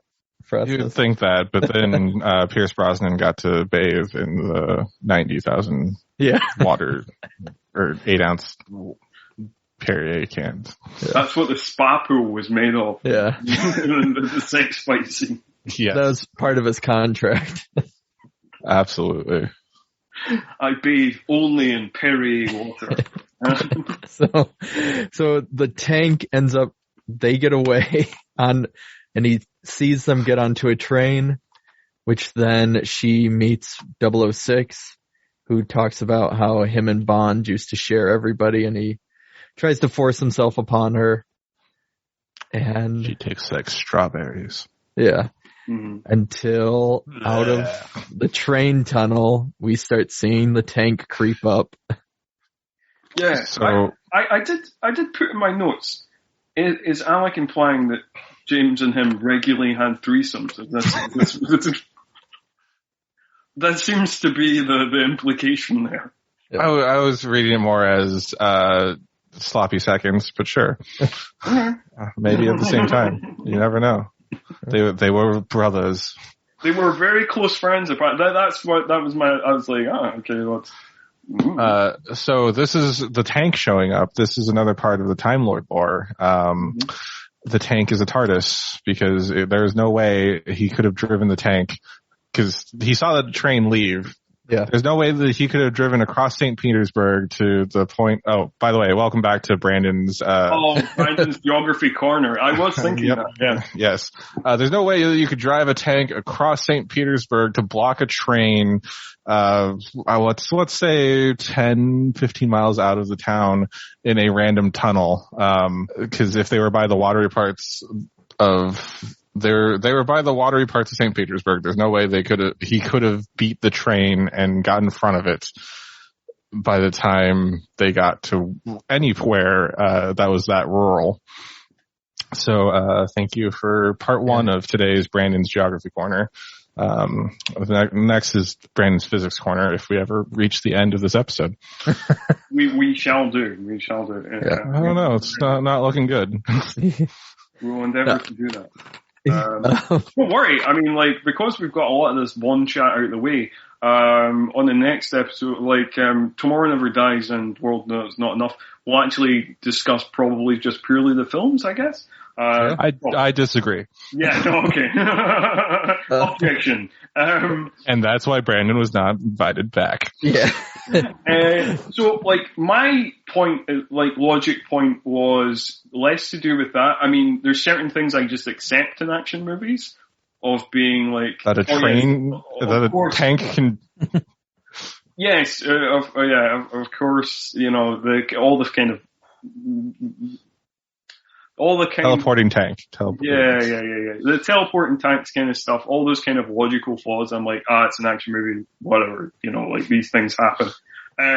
What I was more curious about is like when characters who act one way and seem clever, but then like act another way in like certain specific moments because the plot says so. And that was more my my sticking point of like... Ram the tank?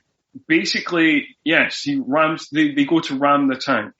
And why would Alec believe that Bond would stay in the tank after firing him?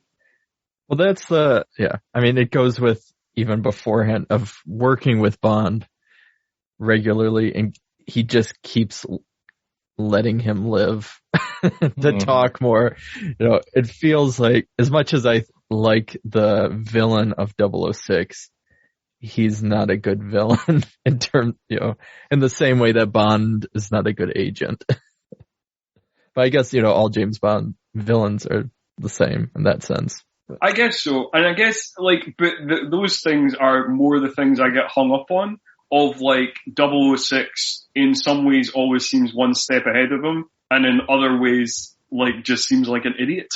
Yeah, because he's supposed to be, he was the better agent, I thought, is what they hint at, kind of. Yeah, basically.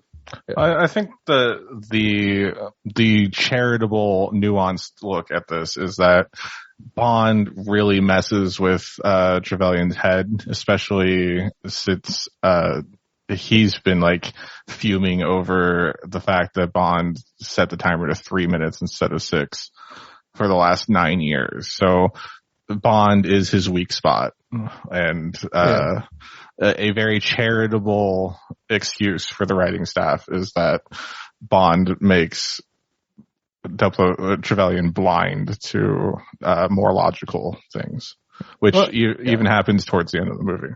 Well, and you get the line too, where he says, I was even thinking about asking you to join me on this. So I guess, there is that element that he cared enough about Bond to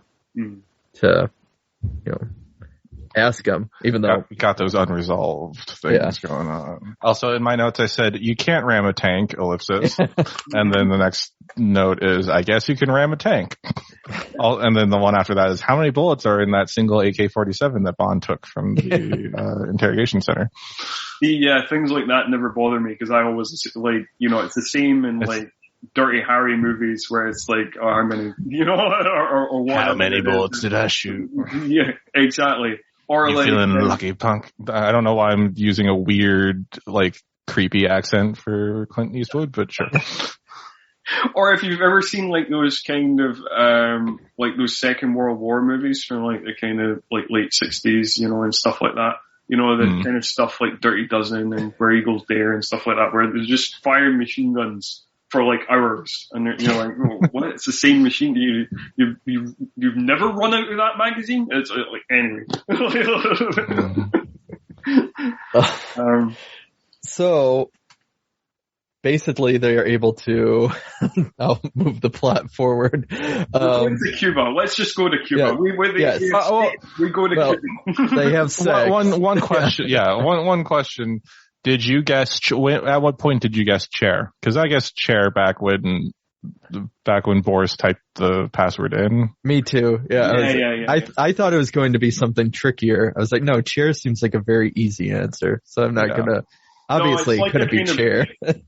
Just to coincide with the year, because they both came out in 1995, it's very much like the riddles in Batman Forever, where they're all kind of like, riddle me this, work them out,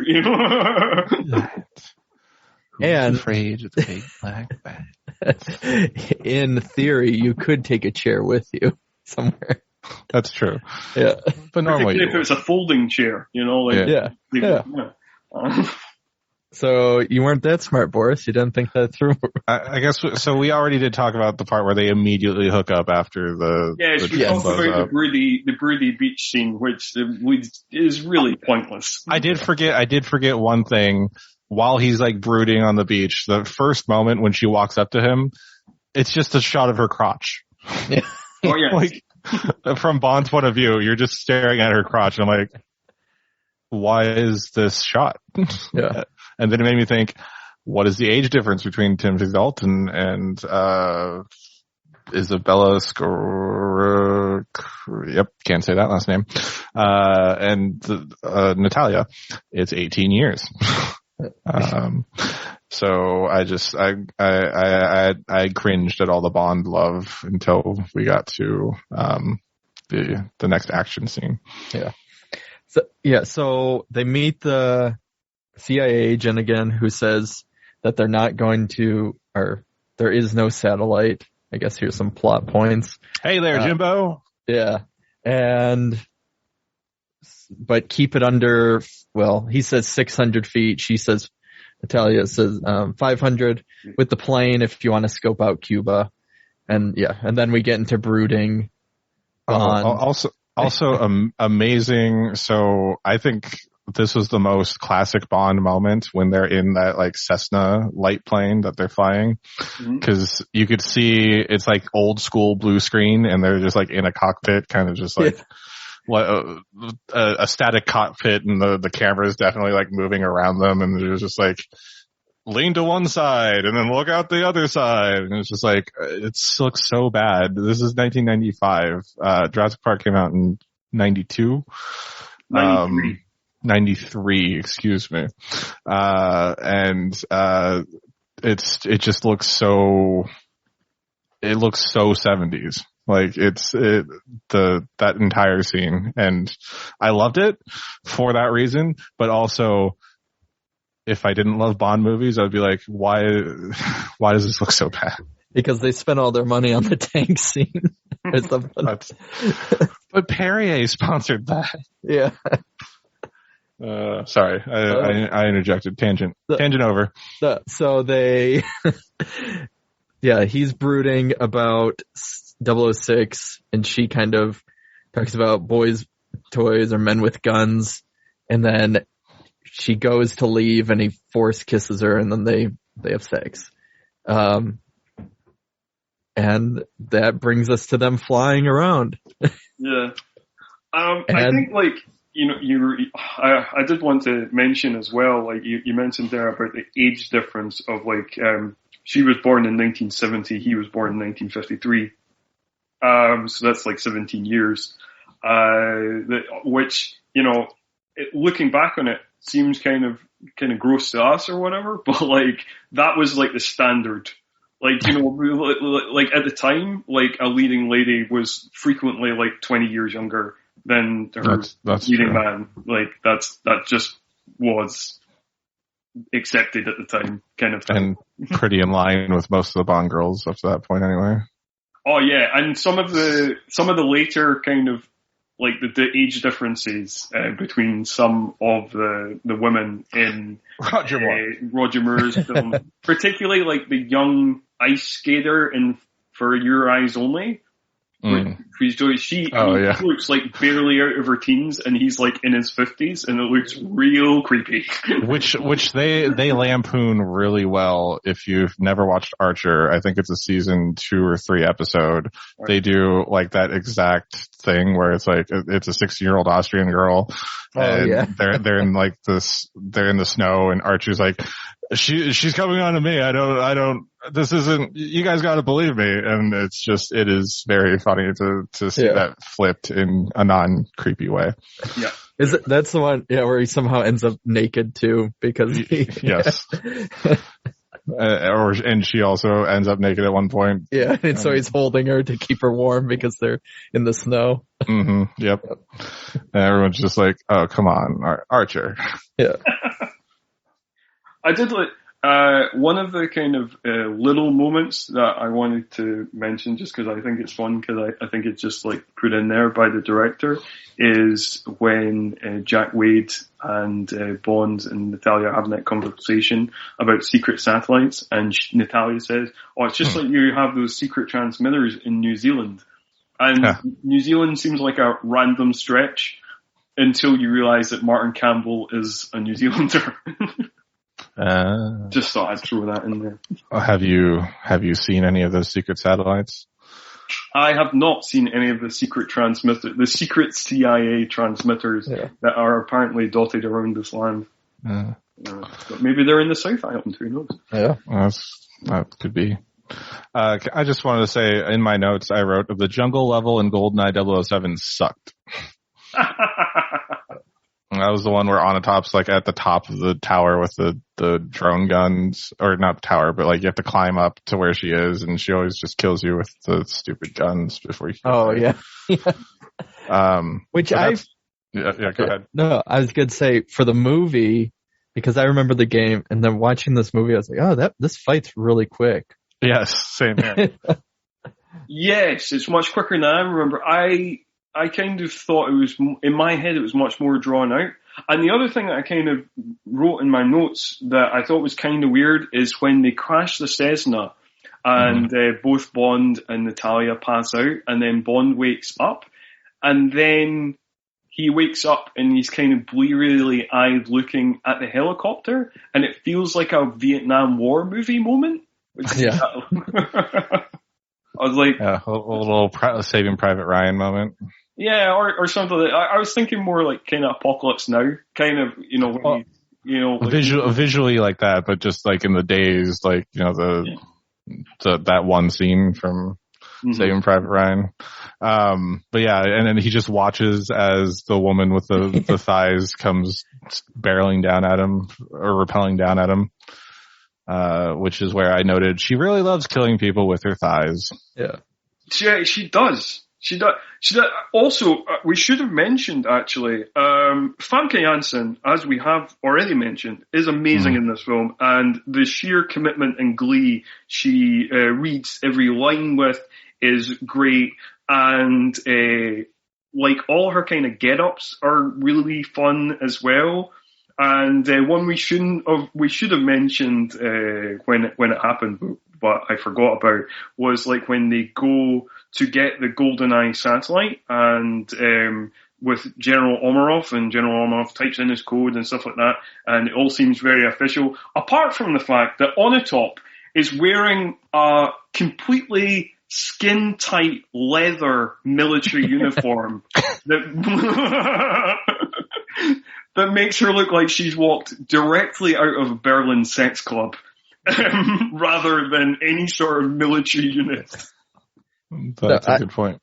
I will say, she is, I mean, if one person in this whole movie, I don't know, she feels like she's head and shoulders above everybody else watching it this time. Oh, Famke Janssen is very much the MVP of this movie. Yeah.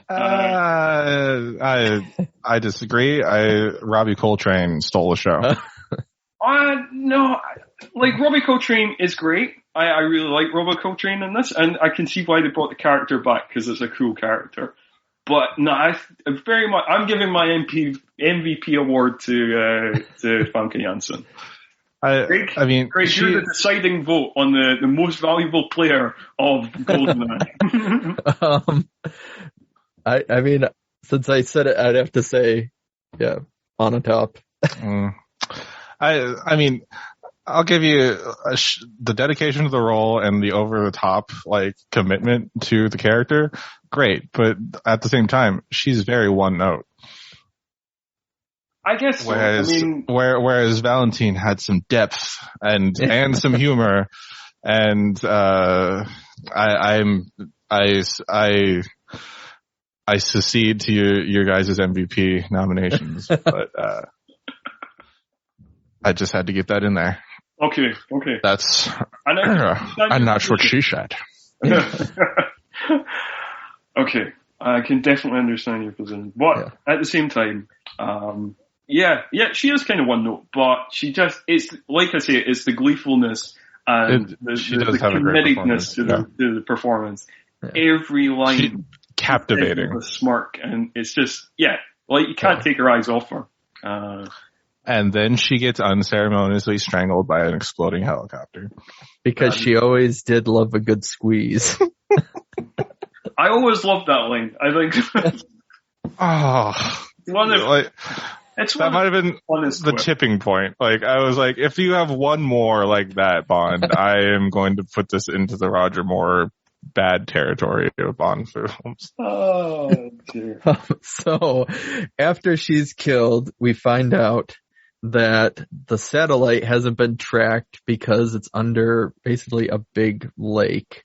And so the satellite starts raising up, and as the lake is draining, and that's the dish, and everything else is the secret vessel is basically above that.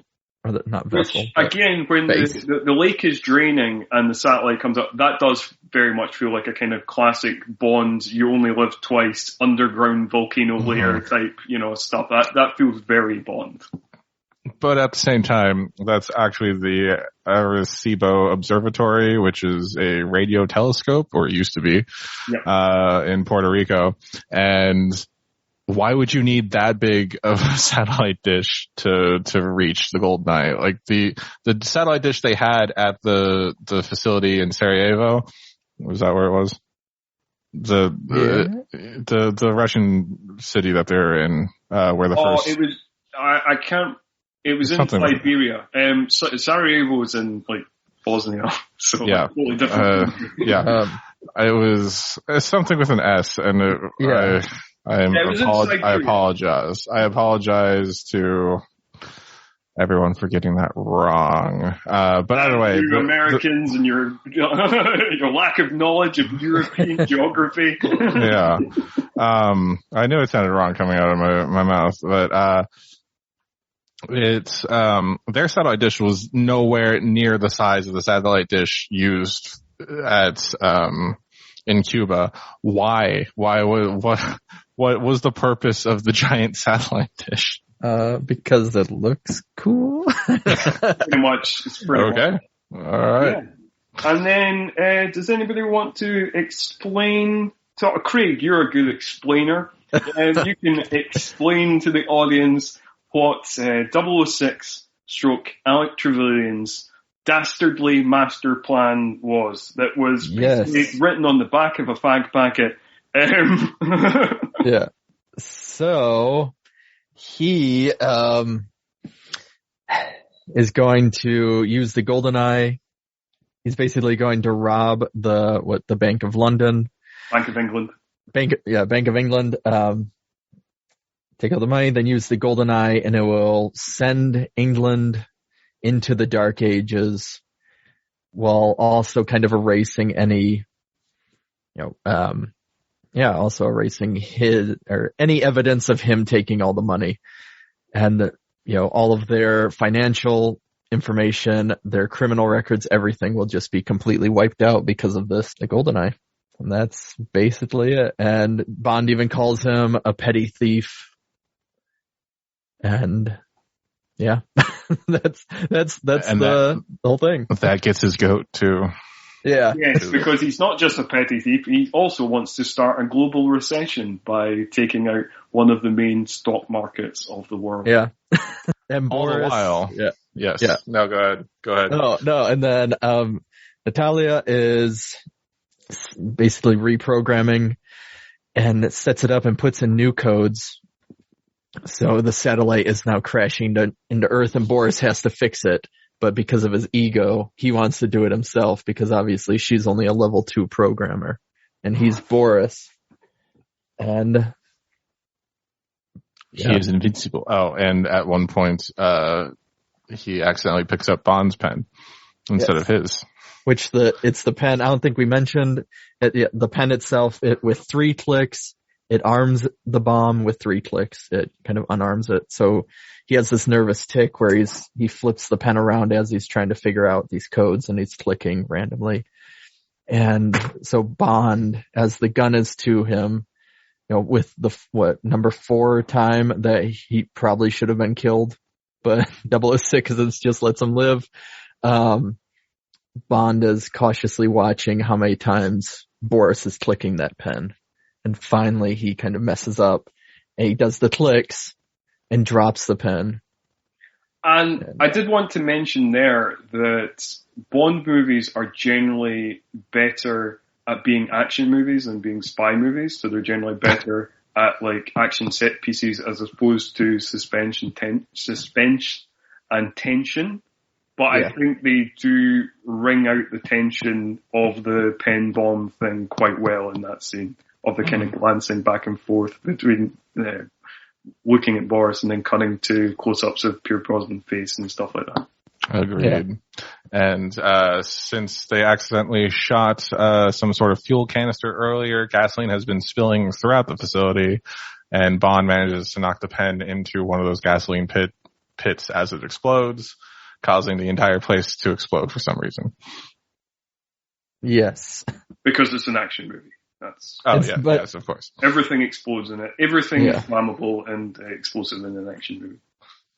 But at some points too, even after the explosion, there's a slight moment where it feels like Boris is still, like, he gets up and he's still trying to crack the code. Like, everything is blowing up.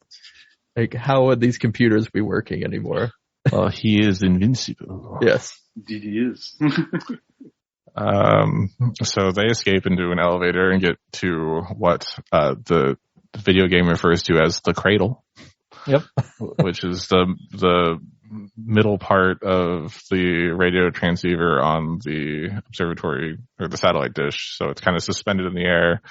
And welcome back to Brandon's geography corner. It's suspended in the air 150 meters. I was like, we're still to the end of the film where you said that you teased a kind of part 2 to geography corner, but like, yeah, okay, cool. It's suspended 150 meters in the air for our metric friends, and 492 feet above the satellite dish. Just keep that in mind. And from that distance, a human body can fall and hit terminal velocity at 124 miles per hour. That's all I'm saying. And then we can put a pin in it and come back to it after we discuss the final showdown. Okay, good. Because I'm glad you're going to talk about this, since when I watched it, it's another one where I forgot how far that fall was, and then watching it happen, like, wait a minute. Yeah. So in the final showdown between Trevelyan 006 and Bond 007, they end up at the bottom part of the cradle, which technically never existed. I think that's an add-on for the movie, for the tension, but yet again, Bond is dead to rights by Trevelyan, but he has a clever little switch that he flicks, and then the floor pops out from under him, and he rides an escape ladder, yes, all the way down to this random platform which has no use. And instead of just standing there and shooting him, Trevelyan has to chase after him and knock him down, because he's a mustache twirling villain at this point in the movie, instead of something nuanced and interesting. He had a full. It's not like he was out of bullets or anything. I thought about he has the gun, and then he just kind of sets it down. Oh well, no, he is out of bullets. That's right. Oh, okay. You're right. I'm pretty sure he's out of bullets. Oh, I didn't think he was. I thought he was. I don't know. It's undetermined whether he's out of bullets or not. But anyway, he wants to strangle Bond with his own bare hands. That's what he wants to do. Like you said about giving them leeway, obviously he always loses his head in front of Bond, so he wants to strangle him with his bare hands. But that doesn't go quite so well. No, although he does manage to give him a second kick that almost throws him all the way off. But Natalia manages to get a helicopter that was supposed to be support for Trevelyan. And then, I forget, do they grapple or something? And he falls and Bond catches him by the foot.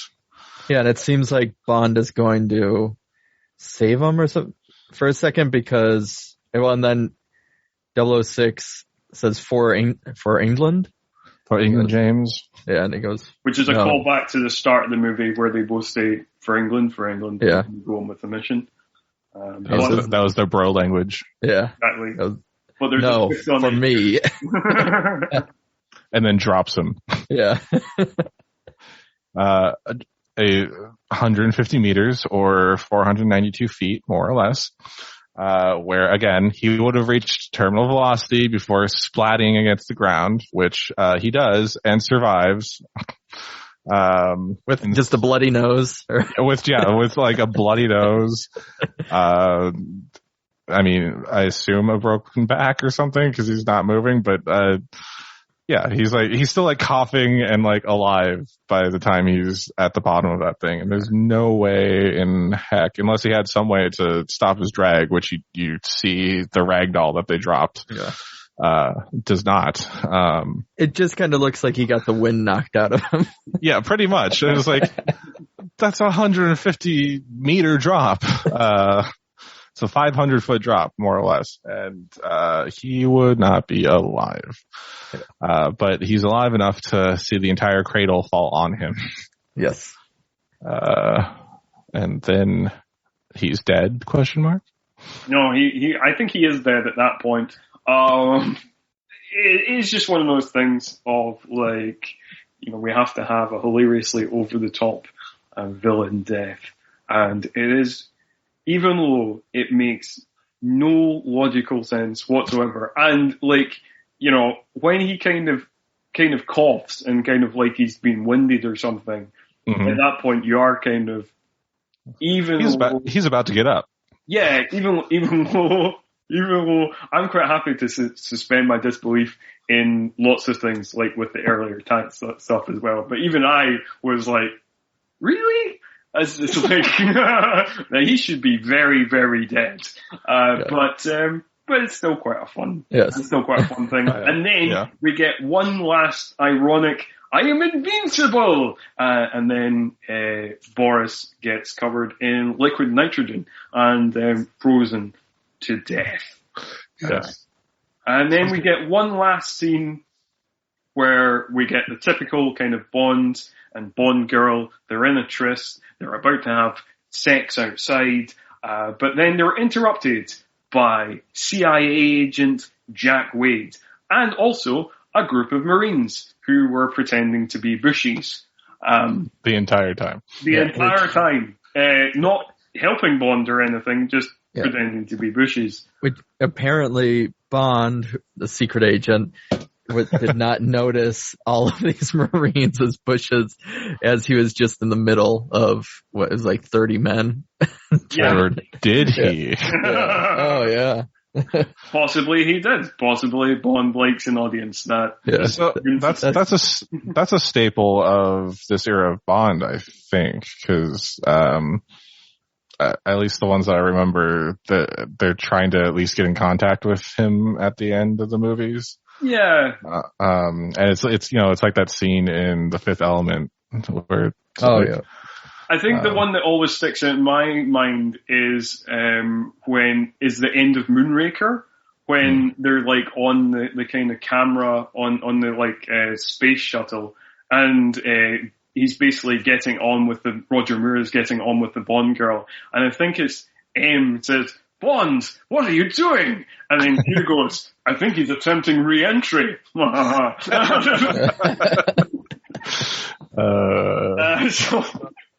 that's the kind of peak of those types of scenes. And yeah, so he promises her what they won't travel by train or plane for a bit or something. I don't know. Well, then they go in a helicopter. Yeah. Not gone well for them in the rest of the movie. But then, you know what the good news is? We've reached the end of the movie. I don't know. Brandon didn't think we would do it, but we did. We did. We've covered all of Goldeneye in a kind of weird, wacky order, but we covered it all. We talked about it all. We ticked off all the major staples, the cars, the theme song, the hench people, the villains. Hot shots. Yes, we did it all. I will say, Product placement. Yeah. I will say what was interesting about a Bond movie versus the other episodes we've done is all the other ones, it seems like we've had like all this build up, all this kind of world building plot stuff, having to explain everything in the first half, and then the second half is like, okay, now all these things kind of unfold and it's very simple. Where Bond, it does feel like it's just throughout. There's not a point where it just got really simple. You know? That's true. It stays convoluted to the end, because generally the master plan is something that you're like, what? Wait, does that work? And then you sit calculating it for a while. Like, I'm not sure of the logic of, and the villain would have to guess, and it stays convoluted to the end. That's another staple of Bond movies. But that brings us nicely round to the end of the movie, end of the episode. So it just leaves us to do the plugs. Always the most fun part of the podcast, and the people really want this part. The plugs is what they're really tuned in for. So, Craig, do the plugs. Well, obviously Brandon can do his plugs last because he's the special guest. Sure. Yep. So Craig Dram, you can find me at Instagram, I guess anymore. Yeah. Besides that, we've been taking a little bit of a hiatus. We'll do the podcast, Bloodhound Picks, where we'll kind of talk about obscure or strictly independent horror films or artists or things like that. The other major thing I am doing is actually a research project that I've only really talked to Scott about, but I'm announcing on this episode, so it'll be special.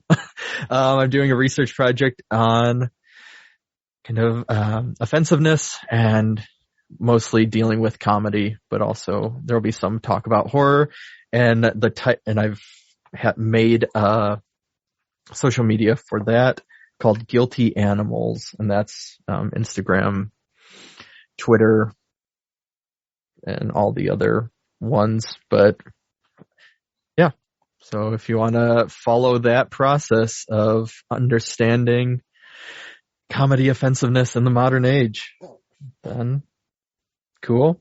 If not, it's very niche, and I understand you not wanting to. Excellent. Well, I recommend everybody tunes into that. Brandon.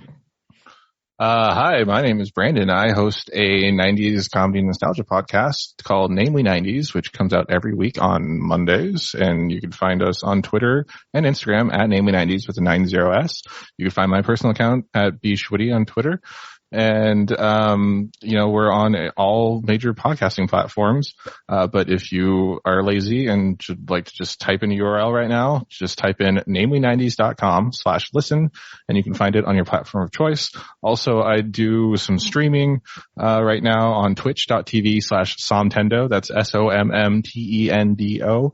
And that's kind of a wine and video games Twitch stream. I talk and educate about wine while going through the Nintendo library. And yeah, if any of that interests you, check it out. If not, hey, you'll hear me again on this podcast probably. So, wait for then. Excellent. And basically, the best way you can support this podcast is by giving us a 5-star review on Apple Podcasts or wherever you listen to podcasts. You can chat to us on Twitter at All90saction. You can chat to me personally on Twitter if you want, at ScottMurphy85. You can listen to my other podcast, New Horror Express, a fortnightly interview show where I talk to the best indie talent in the horror genre working today. I also have a spin-off of that, the Guilty Pleasures podcast, where I look at 21st century guilty pleasure horror movies. Basically, that is all for this episode. But it just leaves me to say one more thing, and that is All 90s Bond will return in Tomorrow Never Dies.